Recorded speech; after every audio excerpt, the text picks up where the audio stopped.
Hello friends welcome back to my YouTube channel magic of cooking. तो friends আবারও চলে এসেছে আমি আপনাদের সামনে নতুন আরও একটি রেসিপির সাথে। আর আজকের রেসিপি হচ্ছে চাল কুমড়োর একটা রেসিপি। তো খুবই সহজ কিন্তু খুবই টেস্টি একটা রেসিপি নিয়ে চলে আসলাম আজকে। তো সবার প্রথমে আমাদেরকে এই চাল কুমড়োটাকে কেটে নিতে হবে। তো চাল কুমড়োর এখানে অর্ধেকের একটু বেশি অংশ নিয়েছি। এবার এটার খোসা ছাড়িয়ে কেটে নিতে হবে। তো খোসা ছাড়িয়ে আমি এটাকে কেটে ভালো করে ধুয়ে নিয়ে আসছি। তো চলুন বন্ধুরা দেখে নেওয়া যাক আজকের এই চাল কুমড়োর রেসিপিটা। তো দেখুন এখানে আমি চাল কুমড়োটাকে কেটে নিয়েছি আর কেটে ধুয়ে নিয়েছি। আর ঠিক এইরকম করে আমি চাল কুমড়োগুলোকে টুকরো টুকরো করে কেটে নিয়েছি। আর চাল কুমড়োর টুকরোর গায়ের মধ্যে এরকম ছুরি দিয়ে একটু চিড়ে রেখেছি যাতে মশলাগুলো খুব সহজে ভিতরে চলে যায়। এই রেসিপিটা করতে যা উপকরণ লাগছে সেটা হচ্ছে চারমগজ আর পোস্ত। তো চারমগজ আর পোস্তটাকে একটা মিক্সির মধ্যে নিয়ে পেস্ট করে নেব, সাথে দিয়ে দেবো দুটো কাঁচা লঙ্কা। তো দেখুন এখানে পেস্টটা হয়ে গেছে চারমগজ, পোস্ত আর কাঁচা লঙ্কার। এবার রান্নাটা শুরু করব। তো গ্যাস অন করে আমি এদিকে একটা কড়াই বসিয়ে দিয়েছি আর কড়াইটা গরম হয়ে গেছে।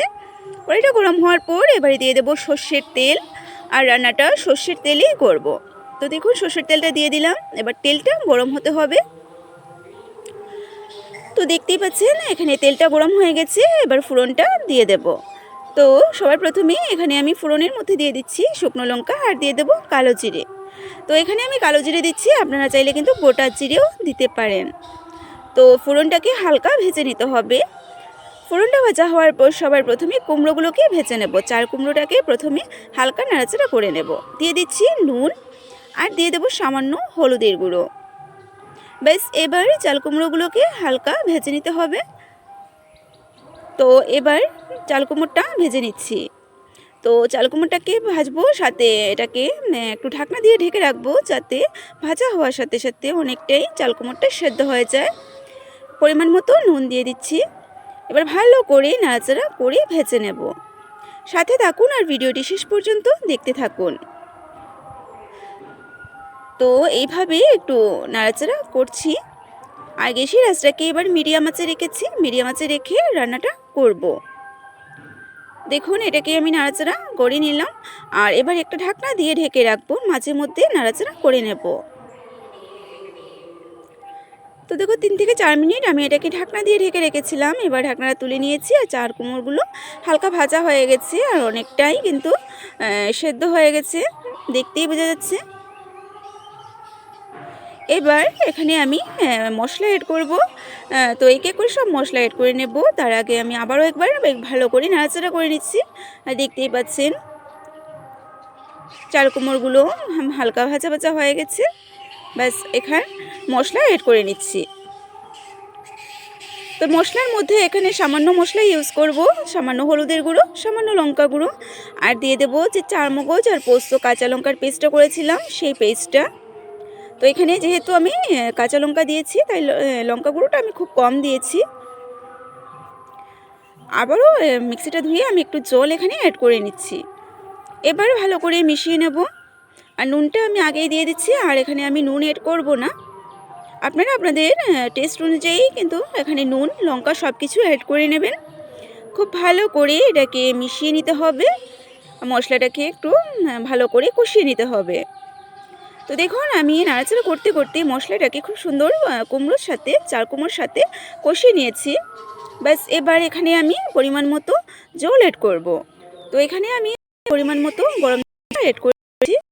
আর জলটা দিয়ে আরও 3 থেকে 4 মিনিটের মতো রান্নাটা করে নিলে তৈরি হয়ে যাবে আমার আজকের রেসিপি। দিয়ে দিলাম আরও এক্সট্রা 3টে চিড়ে রাখা কাঁচা লঙ্কা। ব্যাস গরম জল অ্যাড করে নিলাম। একটু ঢাকনা দিয়ে এবার ঢেকে রাখবো ভালো করে মিশিয়ে।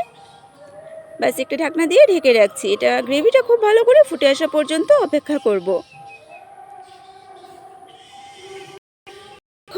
আমি ঢাকনা দিয়ে ঢেকেছি আর গ্রেভিটা ফুটতে উঠেছে খুব ভালো করে। 3 থেকে 4 মিনিট রান্নাটা করতে হবে।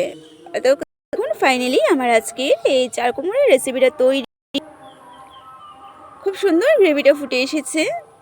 বাস এবার আর এখানের মধ্যে আমি অ্যাড করব সামান্য ঘি। তো ঘিটা অপশনাল, চাইলে দিতে পারেন নাও দিতে পারেন। আর এখানে কিন্তু আপনারা চাইলে চিনিটাও দিতে পারেন, তবে আমি এখানে চিনি অ্যাড করছি না। তো চিনি আর ঘি দুটোই আপনারা চাইলে দিতে পারেন, নাও দিতে পারেন। ব্যাস এবার এটাকে আরও 1 মিনিটের মতন আমি এভাবে একটু রান্না করে তারপরে গ্যাসটাকে অফ করে দেব। তো সহজে আমি করে নিলাম নিরামিষ কুমড়োর একটা রেসিপি। আর কিন্তু এটা খেতে কিন্তু দারুণ, আর সামান্য উপকরণেই কিন্তু তৈরি হয়ে যায়। ব্যাস তৈরি হয়ে গেল, এবার একটা প্লেটের মধ্যে নিয়ে নিচ্ছি। তো কত ইজি একটা রেসিপি আমি করলাম দেখুন বন্ধুরা। যদি আপনাদের ভালো লেগে থাকে আমার আজকের এই চাল কুমড়োর রেসিপিটা, তো প্লিজ সবাই লাইক করবেন, শেয়ার করবেন, আর সাবস্ক্রাইব করে পাশে বেল আইকনটিতে ক্লিক করে দেবেন, যাতে আমার চ্যানেলে আপলোড করা ভিডিওগুলো সবার আগে আপনাদের কাছে পৌঁছে যেতে পারে। আবারও চলে আসবো আমি আপনাদের সামনে এইরকম নতুন নতুন রেসিপির সাথে।